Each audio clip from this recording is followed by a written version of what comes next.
guys, Yugi Bros here, bringing you a new segment called The Dark Horse of the Format.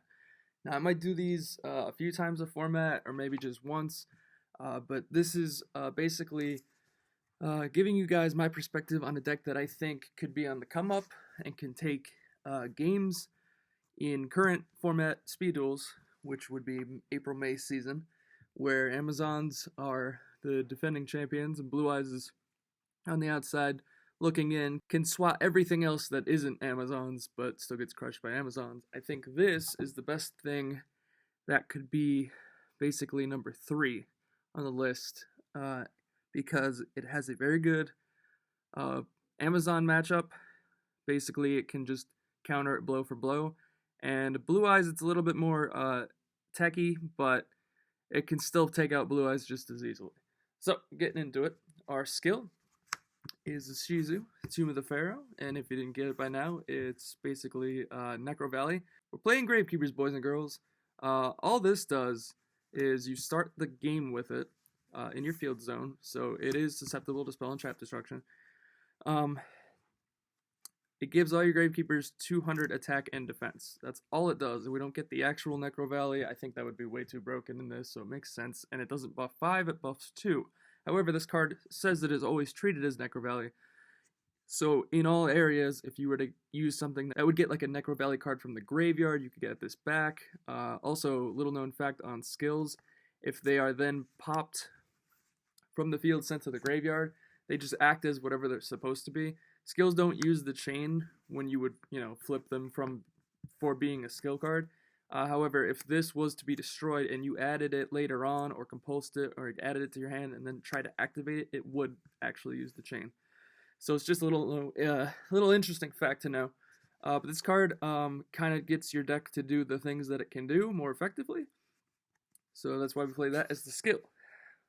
Moving on to the monsters. We play one Oracle. My friend John, shout out to you, John, convinced me that you kind of need to play this in the main deck.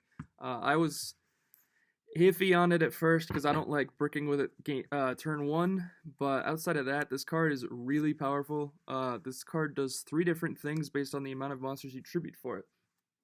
You can tribute 1 Gravekeeper to summon this, 2 monsters because it's a level 7 or higher, or 3 monsters to summon this based on its effect.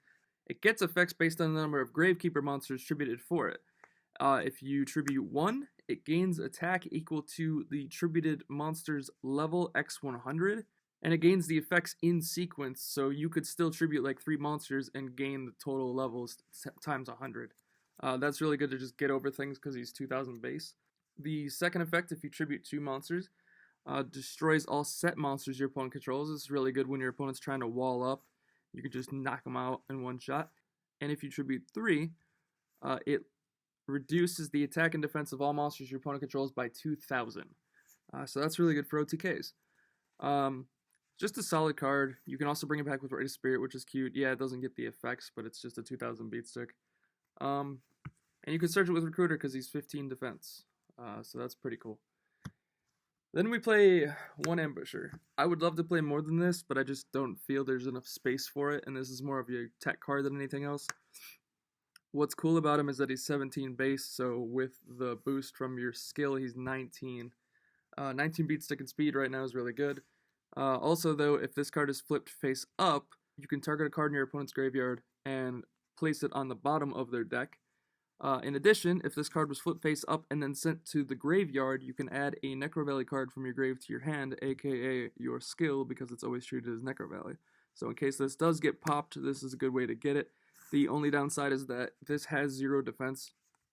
So if you're setting it, it's most likely dying, but you can still get it to flip and add this back if you need it. Then we play what I consider to be the best monster in the deck, Gravekeeper's Assailant. 2 of this, I just think 2 is better than 1. Just because you want to consistently see this with this. This says if you control Necro Valley, when it declares an attack, you can switch the battle position of the monster it is attacking. Against Amazons, this is really good because you can switch the Swordswoman to defense mode and not take any damage, as you would normally. It's also pretty decent against things like if you can take out Blue Eyes. Let's say you have this on the field equipped with maybe Wonder Wand and Kunai while this is here. So it's at 27. switch Blue Eyes to defense and you can swing over it. That's a little bit more of like a niche situation, but it's still good for what it can do.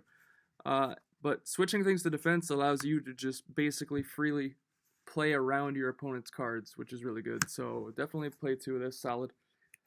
And finally, we play Triple Recruiter. This is your search, your end all be all. If it's sent from field to grave, you can add a Gravekeeper monster from your deck to your hand with 1500 defense or less. That does include itself if you wanted to, or you can get literally any of these, which is really nice. Especially powerful because it pairs with Wonder Wand, where you could summon it, equip it with Wonder Wand, send it to the grave, draw 2 for the Wonder Wand, and then search your Gravekeeper monster. Really powerful. Also, Red Spirit does that. It's just your all-around consistency card. Moving on to spells, we play 3 Wonder Wand. This deck is 21 cards. You could arguably cut one of these and just play 20. However, I feel like the draw 2 is very crucial. Also, the 500 life or the 500 attack can help you just get over things, beat over things, since this deck is really good at beating over things. In the Amazoness matchup, it's generally playing the same pace that Amazon plays. The difference is that this has bigger attack monsters, and Amazon has more battle tricks, but you try to like limit their battle tricks with the amount of stuff that you play. But other than that, this is your free Pot of Greed, and comboed with Recruiter and Rite of Spirit, it's just very, very free. I feel like it's too good not to play. Moving on to spells, we play Triple Rite of Spirit. Now, this is a little heavy, but I feel like this is the best way to out Windstorm currently in the meta. Windstorm is the card that switches all your monsters' battle positions. So this lets you be a little bit more aggressive, especially if you have multiple Gravekeepers on the field, because you could put them both in attack mode, swing the Windstorms, thinking they made the smart play, which they did, but then you can flip this, summoning something from the graveyard in attack mode and still being able to get an attack through. Or in the case of dealing with Heirloom, if you have one monster and you swing into it, they obviously aren't going to do anything, then you surprise them with this, summon the thing, and swing into their monster to get rid of the Heirloom. It's just very good. It's just 3 more monsters, the way I see it. And, yeah, that's why we play that card. That card's ridiculous. Then we play the general trap lineup for most decks right now, which is 3 Windstorm and 3 Kunai. If you're not playing Sphere Karibo I feel like is just strictly better in decks that don't play back row, like Blue Eyes. Otherwise, I would suggest you play this unless you're worried about Blue Eyes, because this targets and Sphere does not. But this lets you kind of control the game better, as this deck does, by giving your monster 500 attack in addition to switching something to defense, or in the sense of this deck can get really big really quick, so if they swing and you don't need to put them in defense, but you want them to just kill it by battle, you can just pump your monster by 5 in damage step, and it just gets really good advantage overall. But right now, these are just staple, I think. It's 2 to 3 of this, and it's definitely 3 of this. Best trap in the game. Make sure you can wall. That's how you keep up with Amazon's pace. And then the last 2 traps we play in the deck are 2 Magic Jammer. This is format dependent. We're playing this because Amazons play off their spells, and Blue Eyes literally activates Flute and wins or loses. It's actually disgusting to see how much Blue Eyes crumbles after getting Magic Jammered. They're a one-trick pony, and if you stop their Flute and they don't have another one, they're just out. Like, you can outpace them very quickly. If you go first, that's the best part about this deck. This deck loves to go first. In a format where I think everything's geared to go second, Amazons, it doesn't really matter. But against Blue Eyes, definitely going to go second. You can set this turn 1 and make it so that their Flute almost will never resolve. And then you basically just win the game. But against Amazons, this is very good, obviously against Field Spell and Heirloom. I do think Twister is better in that matchup, and you could side this out for the Twisters, or you could leave it in, and just have more hate for it. But the Twister makes the world of difference with this against Amazon. So moving on to the side deck, generically we are just playing Triple Twister and 2 Trap Jammer.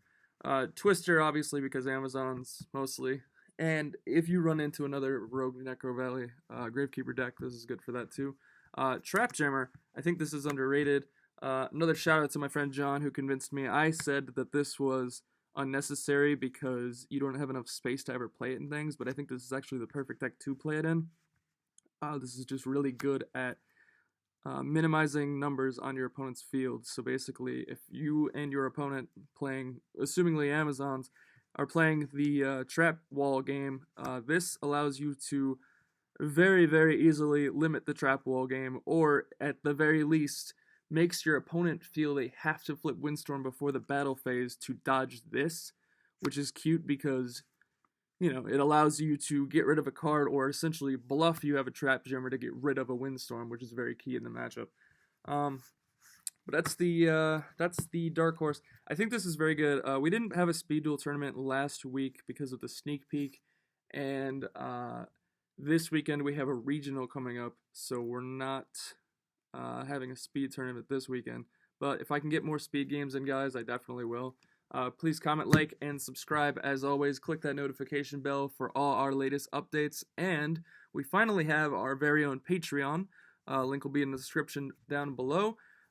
Check that out. See what you can do with that. I promise that will be full of loads and loads of fun here to come. And speaking of which, we actually have our very first Patreon, which we will have on the screen somewhere on here. The $2 donation puts your name on the end card of the screen at the very next video after you've become a Patreon. So shout outs to our very first patron.